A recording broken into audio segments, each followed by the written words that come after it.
안녕하세요. 미국주식론 대학의 미준입니다. 1월 15일 오늘의 미국주식 뉴스를 시작합니다. 오늘도 변함없이 미국 주식 투자의 정석을 지키고 있는 미존에 오신 것을 환영합니다. 미존 패밀리 여러분들 즐거운 주말 보내셨는지 모르겠습니다. 저랑 제 와이프는요, 특별한 활동을 한 건 아닌데 굉장히 바쁘게 그리고 즐겁게 주말을 보냈습니다.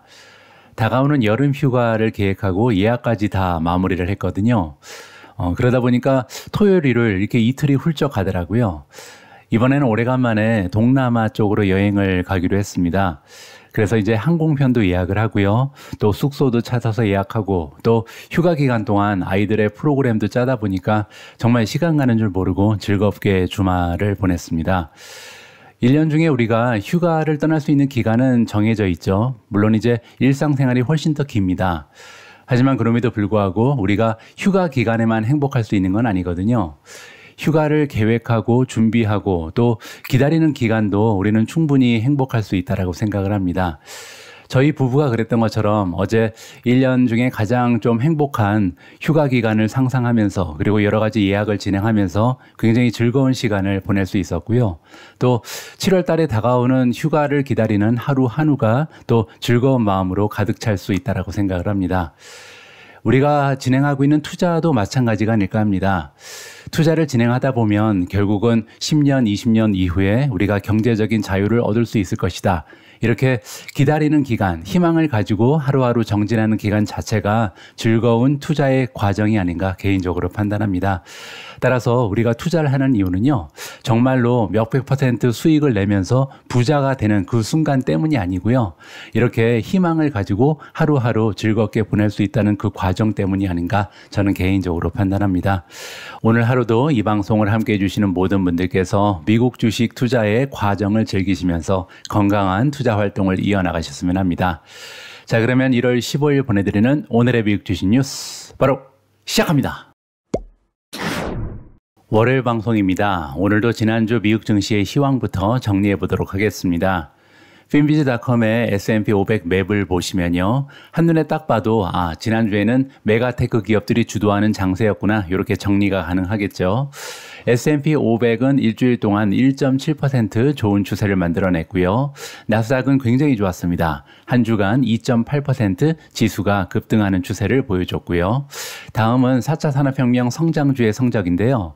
지난 한 주 동안 가장 수익이 좋았던 종목은 다큐사인이었습니다.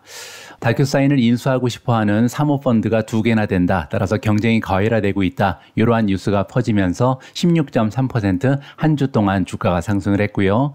슈퍼 마이크로 컴퓨터가 16.24% 두 번째로 좋았습니다. 크라우드 스트라이크 플러스 14.50, ISRG, 인투이티브 서지컬이 12.78% 상승했고요. 다섯 번째로 엔비디아가 플러스 11.43, 아사나 플러스 10.07, 지스케일러 플러스 9.99, 우버 플러스 9.76, 마벨 테크놀로지 플러스 9.61, 쇼피파이 플러스 9.25, CRM 플러스 8.29, 누홀딩즈가 8.05% 상승했습니다. 반면 지난 한 주 동안 주가가 많이 떨어진 종목의 리스트도 좀 확인을 해봐야 될 것 같은데요. 한 주간 퍼시픽 바이오가 무려 28.6% 하락했습니다. 기대보다 순이익을 만들어내기 위해서는 많은 세월을 기다려야 되겠구나. 이렇게 실망한 투자자들이 많이 주식을 던지고 빠져나갔다. 이렇게 보시면 되고요. 루시드가 마이너스 20.5%, 플러그 파워가 마이너스 19.06%, 월프스피드 마이너스 17.05, 파가야 테크놀로지 마이너스 15.32, 코인베이스 마이너스 15.07, 차지포인트 마이너스 14.80, 펠로톤 마이너스 13.24, 니오 마이너스 11.04, SQM 마이너스 10.98, 버진 갤럭틱 마이너스 9.44%로 가장 추세가 좋지 않은 종목에 이름을 올렸습니다. 다음에는 메가테크 기업이라고 부르는 매그니피센트 7만 따로 띄워봤는데요. 7종목 중에 6종목은 굉장히 좋았습니다. 엔비디아는 무려 11.43% 한 주 만에 폭등을 했고요. 아마존도 6.46% 굉장히 좋은 추세를 만들어냈습니다. 세 번째로 메타가 플러스 6.40, 마이크로소프트 플러스 5.63, 구글 플러스 5.10, 애플 2.62% 상승했고요. 안타깝게도 테슬라는 여러 가지 악재가 겹치면서 7.83% 한 주 만에 하락하는 추세를 만들어냈습니다. 자, 여기에서 가장 돋보이는 종목은 엔비디아 엔비디아인데요. 엔비디아 같은 경우는 11% 이상 급등을 했거든요. 지금 현재 모멘텀이 어느 정도로 좋은지 잠깐 확인을 해보도록 하겠습니다. 일단 이동평균선을 보시면요. 10일 이평선, 50일 이평선, 100일 이평선, 200일 이평선 가리지 않고 굉장히 좀 좋은 추세를 보이고 있잖아요. 자, 그리고 밑으로 조금 더 내려가시면 Relative Strength Index, RSI 지수가 이미 70을 훌쩍 뛰어넘었습니다. 72.65. 따라서 지금 현재 어느 정도 과매수돼 있다. 이렇게 우리가 평가를 해볼 수가 있거든요. 하지만 그럼에도 불구하고 섣불리 엔비디아 주식을 팔아버리고 우리가 수익을 실현하기에는 과거의 좀 데이터를 보면요. 조금 보시죠. 여기부터 지금 RSI 지수가 85까지 올라가서 주식이 이제 주가가 많이 떨어졌죠. 그리고 나서 다시 반등을 하거든요. 한 번 더 보시면요. 여기에서도 74까지 올라갔습니다. 그래서 주가가 기술적인 조정을 받죠. 그리고 다시 반등을 합니다. 여기에서도 마찬가지인데요. 70.04를 기록하고 주가가 하락을 하죠. 근데 문제는 얼마 떨어지지 않고 다시 상승을 합니다. 따라서 단기적인 조정은 받을 수 있지만 중기적으로 보면 엔비디아의 주가는요. 계속해서 잠깐 떨어지다가 다시 반등하는 무서운 추세를 반복해서 보여주고 있습니다. 참고만 하시면 좋을 것 같고요. 다음은 테슬라입니다. 최근 들어서 주가가 가장 많이 떨어진 종목 중에 하나인데요. 그래서 맨 밑으로 내려가서 지금 현재 Relative Strength Index를 보시면요. 31.91까지 떨어졌습니다. 따라서 조금만 더 주가가 하락하게 되면요. 테슬라의 주가는 과매도에 빠지게 된다. 이렇게 정의가 가능하겠죠. 그리고 지금 현재 이평선의 모습을 보시면 굉장히 좋지가 않습니다. 10일 이평선, 50일, 100일, 200일 모두 마이너스를 보이고 있거든요. 따라서 단기적으로 봐서도 그렇고 장기적으로 봐서도 그렇고 현재 주가의 흐름은 굉장히 좋지가 않다. 저 같은 경우는요. 아직까지 테슬라의 주식을 추가적으로 매수하진 않았습니다. 어느 정도 방향이 선회되고 있다는 느낌이 볼 때까지는 좀 섣불리 진입하기가 어려운 상황이 아닌가 개인적으로 판단합니다. 개인적인 의견이니까 여러분들 참고만 하시면 좋을 것 같고요. 다음에는 미준 탑 12의 성적입니다. 지난 한 주 동안 SMCI 슈퍼 마이크로 컴퓨터가 16.2% 급등을 했고요. 엔비디아가 플러스 11.43%, 우버가 플러스 9.76, 아마존 플러스 6.46, 마이크로소프트 플러스 5.63, 팔란티어 플러스 4.88, TSMC 1.64% 상승했습니다. 반면 5종목은 하락을 했는데요. 인피니언이 마이너스 2.14, 온셈이 마이너스 2.95, 소파이가 마이너스 4.01, 나비타스 마이너스 5.48, 테슬라 마이너스 7.83. 여기에서 좀 주목할 만한 부분이 뭐가 있냐면요. 인피니언, 온, 나비타스, 테슬라 모두 자동차랑 관계가 있고 특히 전기자동차랑 관계가 있는 종목이거든요. 따라서 개인적으로는요. 하루빨리 전기자동차 섹터의 바닥이 좀 다져지고 상승 추세가 만들어졌으면 하는 바람을 가지고 있고요. 물론 생각보다 시간이 오래 걸릴 수도 있습니다. 최근에 여러분들 기사를 통해서 살펴보신 것처럼 전기자동차 분야가 굉장히 좋지가 않거든요. 따라서 생각보다 전기자동차의 시대가 조금 뒤로 미뤄질 수가 있다. 이렇게 예상이 가능하고요. 그럼에도 불구하고 결국은 찾아오리라 믿으면서 오늘도 긍정적인 자세를 유지해 봅니다. 오늘은 일단 이번 주 미국 증시의 하이라이트부터 정리를 해드리도록 하겠습니다. 투자자 입장에서 기억할 만한 일정이 많이 준비가 돼 있거든요. 일단 오늘 1월 15일을 보시면요. 안타깝게도 미국 증시가 열리지 않습니다. 오늘은 마틴 루터킹 데이거든요. 그래서 투자하시는 분들께서는 조금 섭섭하시겠지만 하루 동안 쉬게 된다는 점을 참고하시면 좋을 것 같고요. 화요일 1월 16일 날은요. 어닝 실적 발표가 있는데요. 모건 스탠리 그리고 골드만삭스의 어닝이 발표가 됩니다. 지난주에 이미 여러 금융기업을 비롯해서 이제 어닝 실적이 본격적으로 발표가 되고 있는데요.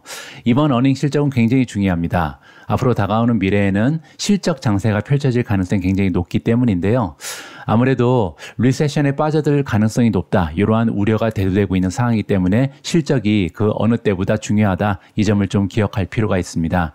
참고로 테슬라의 어닝은 다음 주에 발표가 됩니다.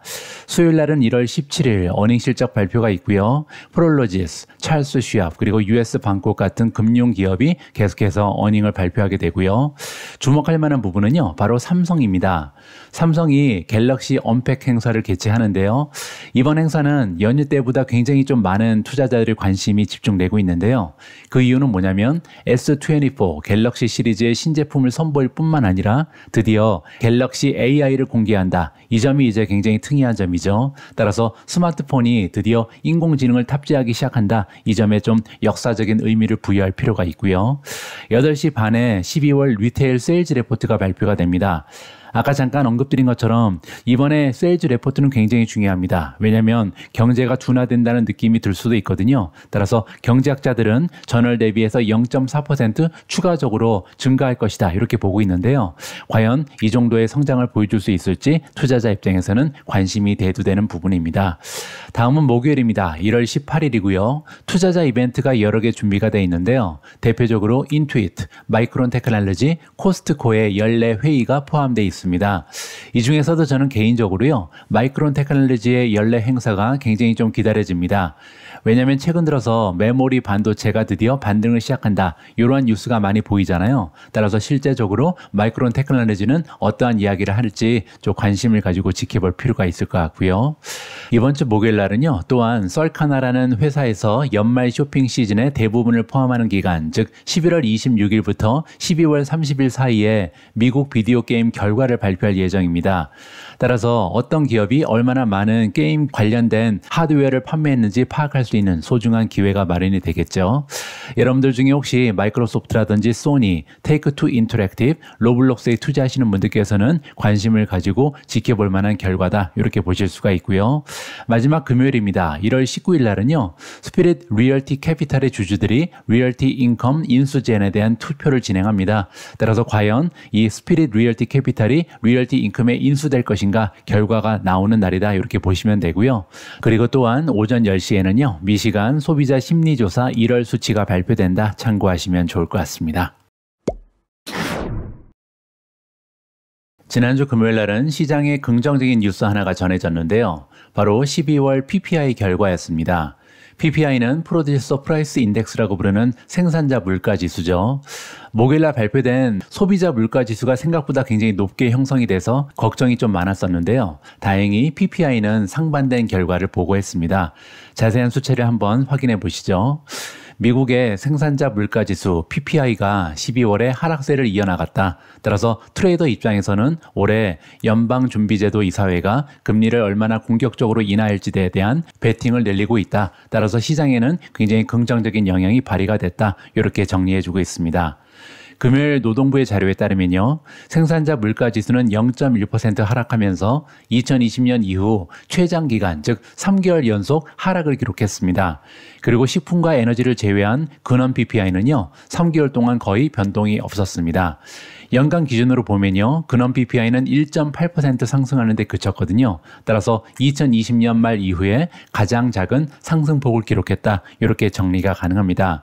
자, 밑에 이 수치가 잘 정리가 되어 있는데요. 일단 헤드라인 PPI를 보시면요, 지난달에 비해서 0.1% 떨어졌습니다. 따라서 지금 3개월 연속 물가가 떨어지고 있다. 이렇게 좋은 추세가 발견되는 거고요. 시장의 전망은 플러스 0.1이었습니다. 따라서 전망에 비해서도 훨씬 더 인플레이션이 많이 떨어지는 좋은 추세가 발견되는 거고요. 자, 그리고 YOY로 보시면 작년 대비 플러스 1%로 마감이 됐거든요. 시장의 기대치는 1.3, 따라서 작년 대비해서도 굉장히 좋은 수치가 보고가 된 거죠.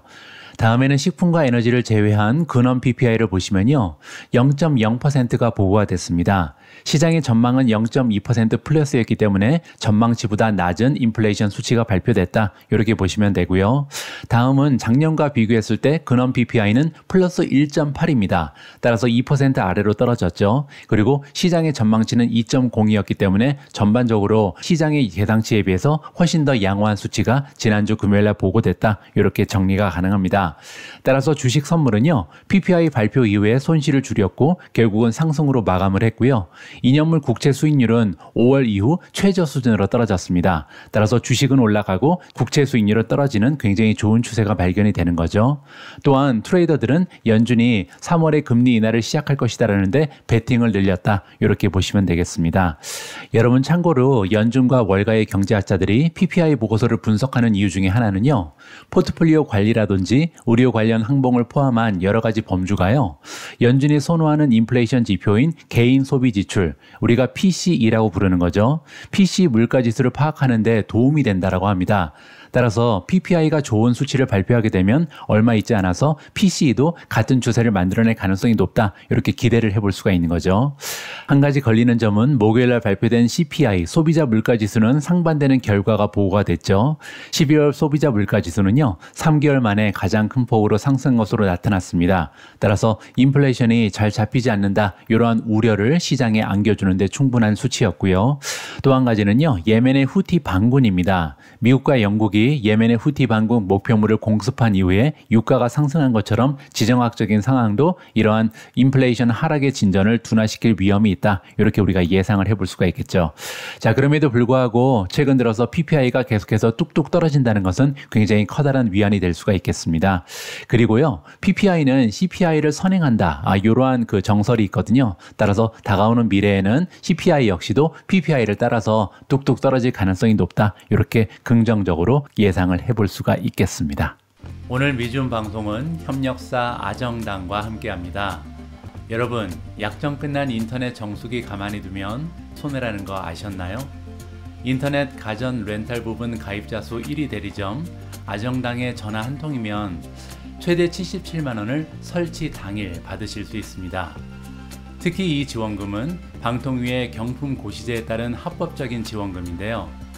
쓰던 요금 그대로 새 제품 받고 지원금까지 받는데 안 할 이유가 없겠죠. 알뜰폰도 쓰던 번호 그대로 개통 가능. 365일 밤 10시까지 상담 가능하니 언제든 전화해보세요. 지금 이 영상 보고 아정당 18만 유튜브 구독만 해도 100만 원 상당 최신형 휴대폰 증정 이벤트도 참여 가능합니다. 정당하게 받자. 아정당. 다음으로 준비된 기사는요. 금리 예측의 쪽집게 빌 에크만의 금리 인하 전망입니다. 빌 에크만이 이렇게 금리 예측의 쪽집게라는 말을 듣게 된 이유는요. 최근 들어서 정말 금리의 변화를 이렇게까지 잘 맞춘 사람이 없거든요. 여러분들 잘 아시는 것처럼 작년에는 채권의 금리가 지속적으로 치솟았습니다. 그런데 이 기간 동안 빌 에크만은요, 채권에 반대 투자를 했죠. 공매도죠. 그래서 엄청난 수익을 올린 바가 있고요. 또 몇 달 전에는 더 이상 이 숏을 치지 않는다. 나는 공매도 청산했다. 이렇게 발표했는데요. 그리고 나서 정말 거짓말처럼 채권 금리가 떨어지기 시작했습니다. 따라서 최근 들어서는 정말 금리의 예측을 정확하게 해는 전문가 중에 한 명이 빌 에크만이다. 이렇게 보실 수가 있고요. 따라서 지금 현재 빌 에크만은 금리 인하 전망을 어떻게 하고 있는지 굉장히 많은 관심이 가는 부분입니다. 억만장자 투자자 빌 에크만은요. 연방준비제도 연준의 이사회가 2024년에 금리를 조기에 따라서 생각보다 빨리 그리고 더 자주 인하할 것이다. 이렇게 예상을 던졌습니다. 따라서 우리 투자자 입장에서는 지금 굉장히 완화적인 투나 정책을 기대하고 있는데 이러한 시장의 전망에 힘을 실어준다. 이렇게 정리가 가능하겠죠. 현재 인플레이션이 매우 의미 있게 낮아지고 있는 상황이다. 따라서 실질 금리는 매우 높다. 이렇게 지적을 했는데요. 실질이란 말이 붙으면 인플레이션이 감안된 거죠. 따라서 지금 현재 인플레이션의 수준을 감안할 때 금리가 너무 높다. 이렇게 얘기를 한 겁니다. 따라서 연준은 빨리 움직여야 된다. 아니면 경제가 망가진다. 이렇게 얘기하는 거죠. 따라서 결과적으로 우리는 확실히 3번 이상 인하할 수 있는 환경이 조성됐다. 이렇게 그의 의견을 피력하고 있습니다. 반면 연준은요. 12월 정책회의에서 올해 3차례의 0.25%포인트 금리 인하를 할 것이다. 이러한 그 점도표의 결과가 있었잖아요. 따라서 3번 정도 인하가 될 것이다라는 것이 지금 연준의 공식적인 입장입니다. 그리고 향후 몇 년 동안 단기 금리를 중립 수준으로 계속해서 낮추겠다. 이렇게 밝힌 바가 있거든요. 하지만 시장에서는요. 3번에 만족하지 않고 있죠. 훨씬 더 공격적인 방향으로 가격을 책정하고 있습니다. 가령 CME 그룹의 페드와치 지표에 따르면요. 연방기금 선물 시장의 트레이더들은 올해 6번의 금리 인하를 예상하고 있습니다. 따라서 지금 현재 점도표는 딱 3번 이렇게 인하할 거다. 이렇게 나오고 있는데 시장에서는 6번을 기대하고 있는 있는 거죠. 특히 첫 번째 인하는 3월 달에 이루어질 확률이 83%까지 올라가 있는 상황입니다. 하지만 그럼에도 불구하고 이것이 정확한 전망인지에 대해서는 논란이 굉장히 많다, 이렇게 볼 수가 있는 거고요. 예를 들어 거대 자산 운용사 블랙록의 CEO인 레리 핑크 같은 경우는요, 금요일 날 CNBC와의 인터뷰에서 중앙은행들이 빨리 움직이기를 주저할 것이다, 이렇게 부정적인 의견을 피력했습니다. 자, 그의 의견에 따르면요, 연방준비제도 이사회가 좀 더 완화적인 태도를 보일 것은 확실하다. 하지만 올해 세 차례의 양적 완화가 있을지는 잘 모르겠다. 따라서 이 사람 의견은요, 세 차례도 많다, 이렇게 지금 얘기를 하고 있거든요. 특히 경제 데이터에 큰 변화가 없는 한 첫 번째 인하는 한 6월 정도까지 기다려야 된다, 이렇게 좀 부정적인 의견을 얘기하고 있습니다.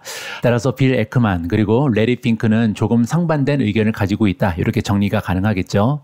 자, 빌 에크만의 의견에 따르면 의미 있는 경기 침체를 피할 수 있을 만큼 금리를 빠르게 낮춘다면 주식시장은 계속해서 달릴 수 있다, 이렇게 긍정적인 의견을 피력했습니다.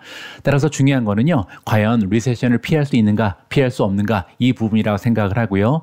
빌 에크만의 의견에 따르면 세 번이 아니라 좀 더 많이 인하를 해야 된다, 그래야만 경기가 유지될 수 있다, 이렇게 요점을 우리가 짚어볼 수가 있을 것 같습니다.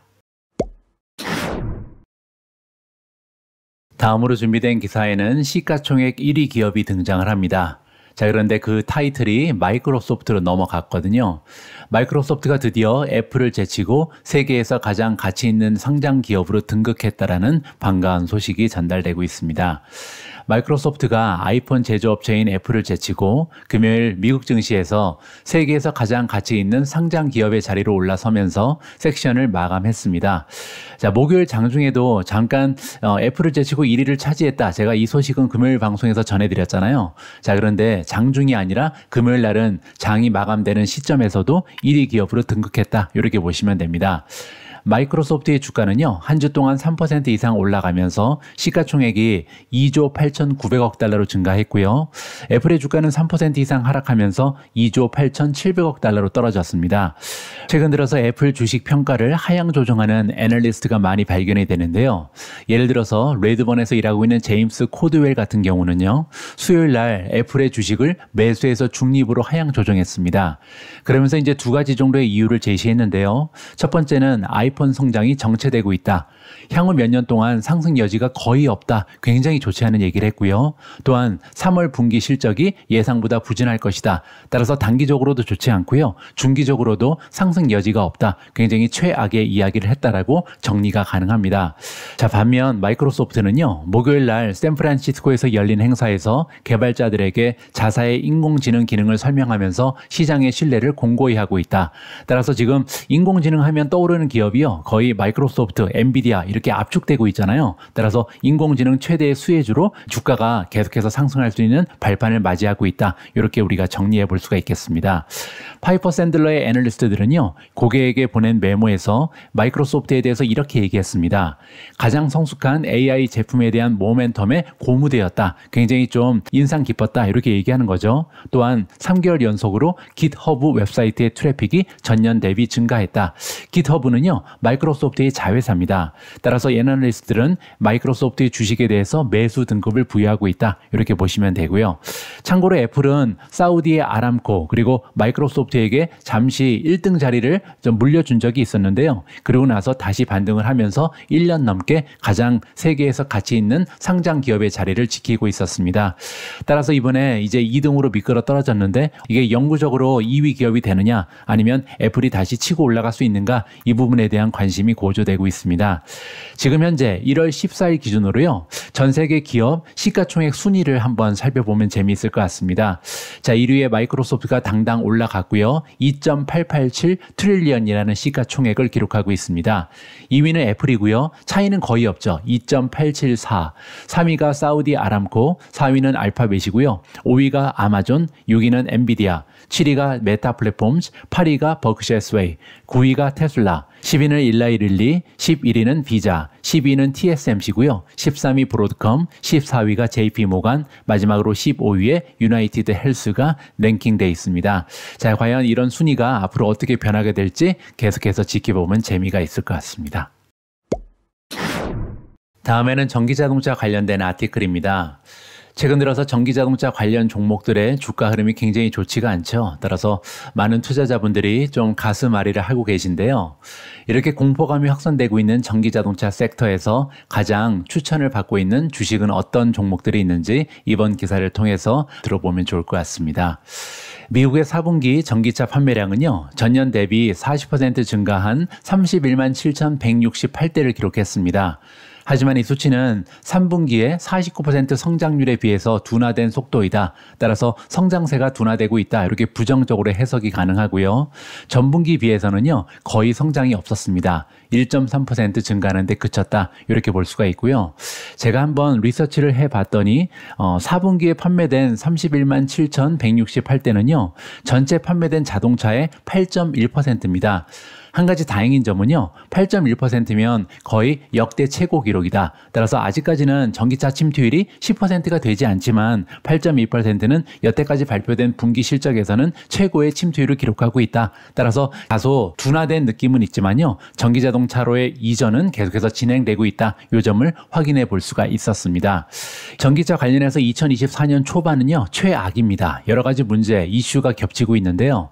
예를 들어서 딜러 매장에서 판매되고 있지 않은 전기차의 재고 문제가 대두되고 있고요. 홍해의 혼란으로 인해서 공급망에 문제까지 생겼습니다. 그리고 이제 여러 기업에서 예비 실적이라든지 가이던스를 계속해서 하향 조정하고 있잖아요. 루시드 그룹 그리고 피스커 같은 경우는 급격한 생산 가이던스의 감축을 하고 있고요. 또한 유럽 규제 당국에서는요, BYD에 대한 그리고 지리 자동차에 대한 조사에 착수한다. 규제적인 문제도 발생을 했고요. 국영 상하이 자동차의 전기차 목표치 하향 조정, 여러 가지 굉장히 다양한 이슈가 동시다발적으로 나오고 있는 것이 전기차 섹터다. 따라서 2024년은 다소 불안한 출발을 알리고 있습니다. 자, 그뿐만이 아니죠. 지난주에 제가 끔찍한 뉴스 하나를 전해드렸는데요.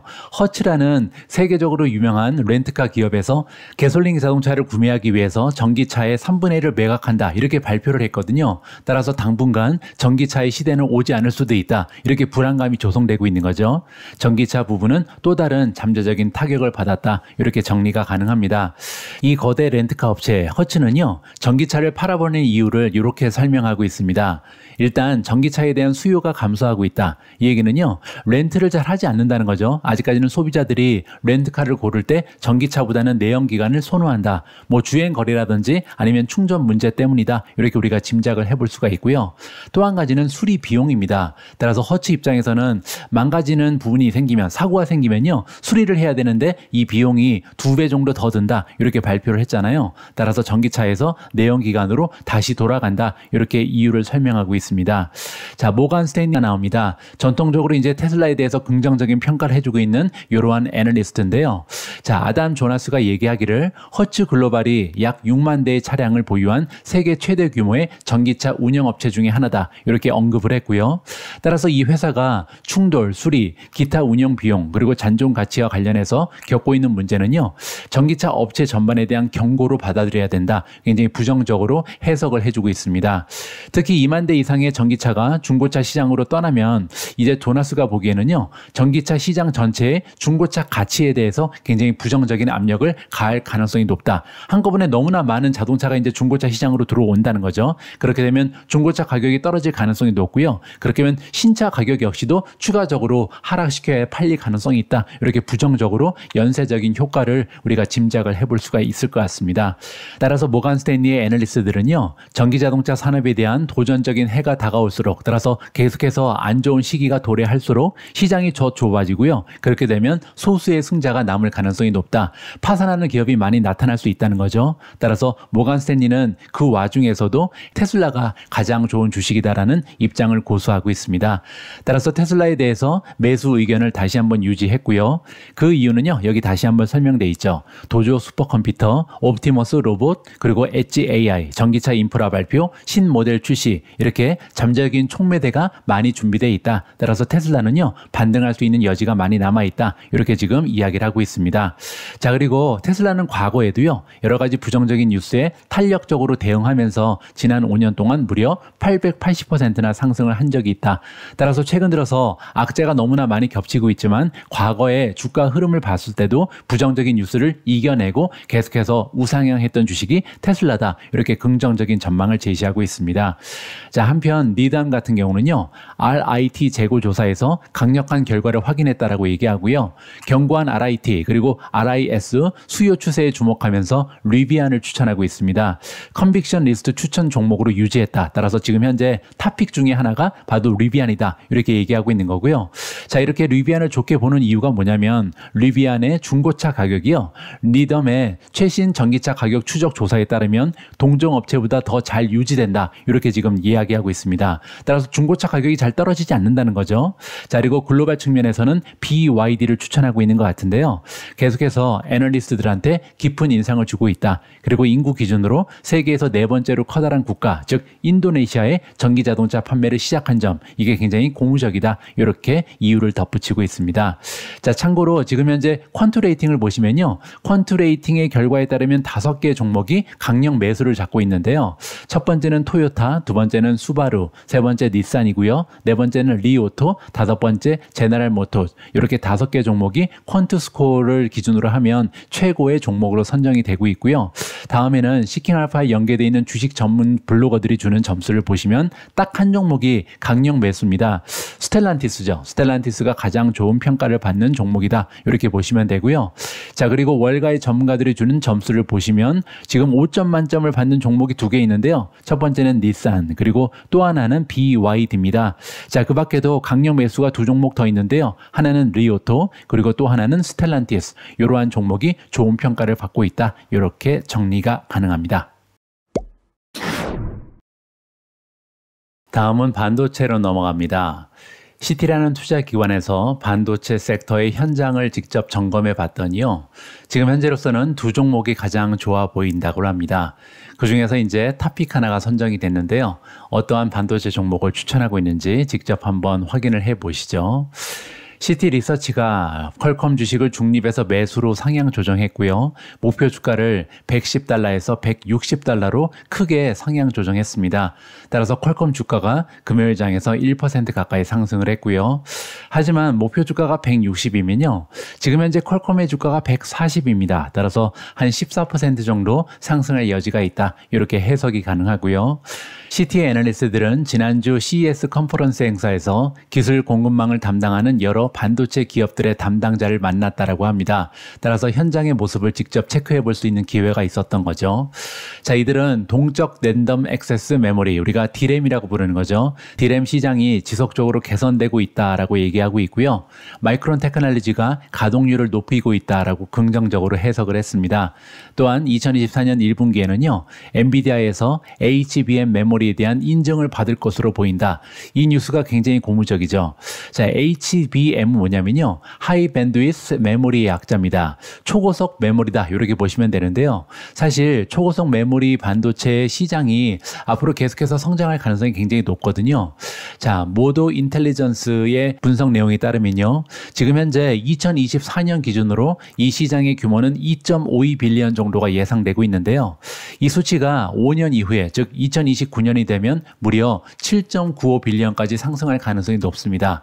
따라서 한 5년도 되지 않는 짧은 기간 동안 한 3배 이상 성장할 수 있는 굉장히 커다란 규모의 시장이다. 이렇게 보시면 되고요.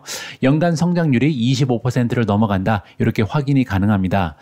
또 한 가지의 차트를 보여드리면요. 2022년을 기준으로 했을 때 이 하이 밴드위스 메모리 마켓의 시장 점유율은요. SK 하이닉스가 거의 50%, 삼성이 40%, 그리고 마이크론 테크놀로지가 10% 정도를 가져가고 있거든요. 따라서 지금 세 기업이 거의 독과점을 형성하고 있다. 이렇게 볼 수가 있는 거죠. 자, 어쨌든 이렇게 규모도 굉장히 크고요. 성장률도 굉장히 엄청난 성장률을 기대할 수 있는 그런 시장이 HBM이다. 이렇게 보시면 될 것 같습니다. 자, 다시 퀄컴으로 돌아와서요. 애널리스트들의 업계 조사에 따르면 핸드셋 분야, 스마트폰 분야에서 재고 보충이 계속되고 있다고 합니다. 따라서 더 이상 재고 문제로 실적이 저하되는 느낌은 없다. 이렇게 정리가 가능하겠죠. 하겠죠.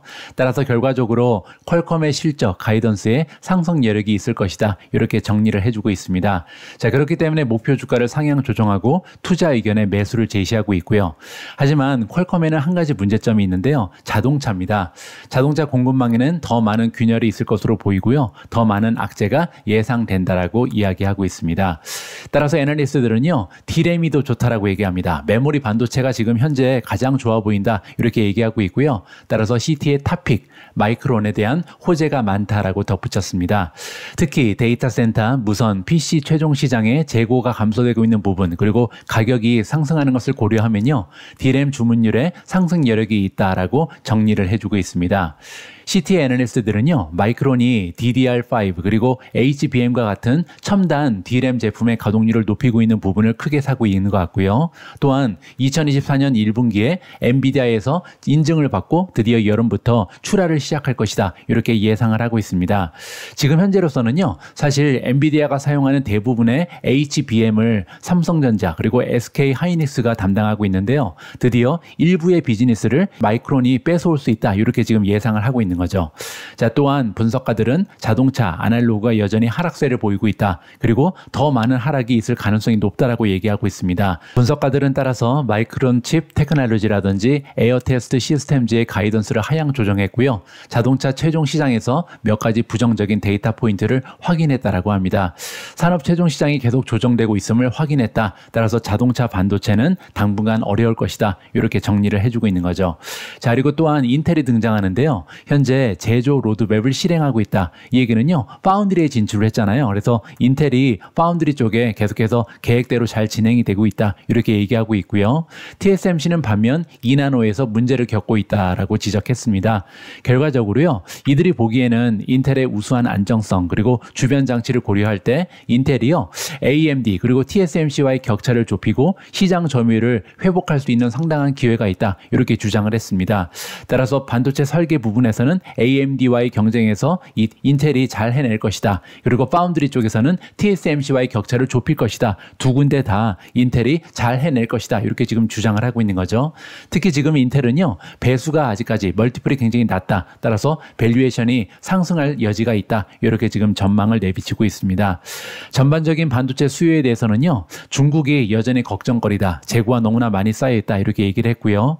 2024년에 수요가 개선될 것으로 예상을 한다. 특히 PC 시장은요, 2024년 상반기에 가능하다. 그리고 무선 시장은 2024년 하반기에 완만해질 것이다. 무선 시장이라는 것은 이제 스마트폰을 얘기하는 거죠. 따라서 PC는 전반기에, 그리고 스마트폰은 하반기부터 완만한 성장을 이룰 가능성이 높다. 이렇게 지금 현장의 상황을 정리해주고 있습니다. 오늘 마지막으로 준비된 기사는 월가의 추천 주식입니다. 오늘 추천되고 있는 주식은 캐나코드 제뉴이티에서 선정을 했고요.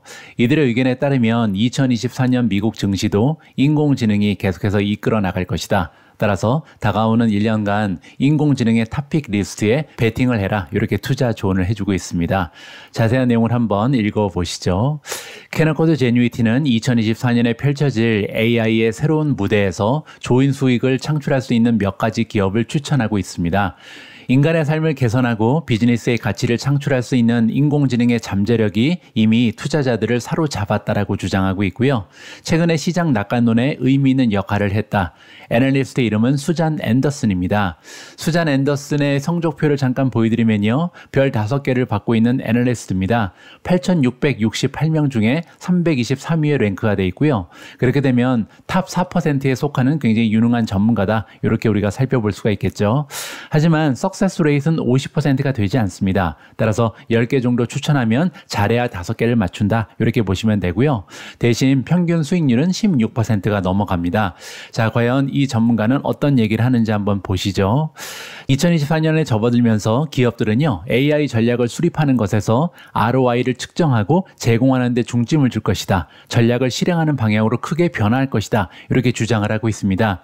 이 얘기는요, 이제 더 이상 전략을 수립하는 시기가 아니라는 거죠. 거죠. ROI를 측정한다는 얘기는 뭐냐면요. Return on Investment를 얘기합니다. 따라서 투자한 만큼 이제 어느 정도 수익이 창출되는지 효과를 측정하기 시작한다. 그 얘기는요. 이제 인공지능을 활용해서 돈을 벌 거다. 이렇게 지금 얘기를 하고 있는 거죠.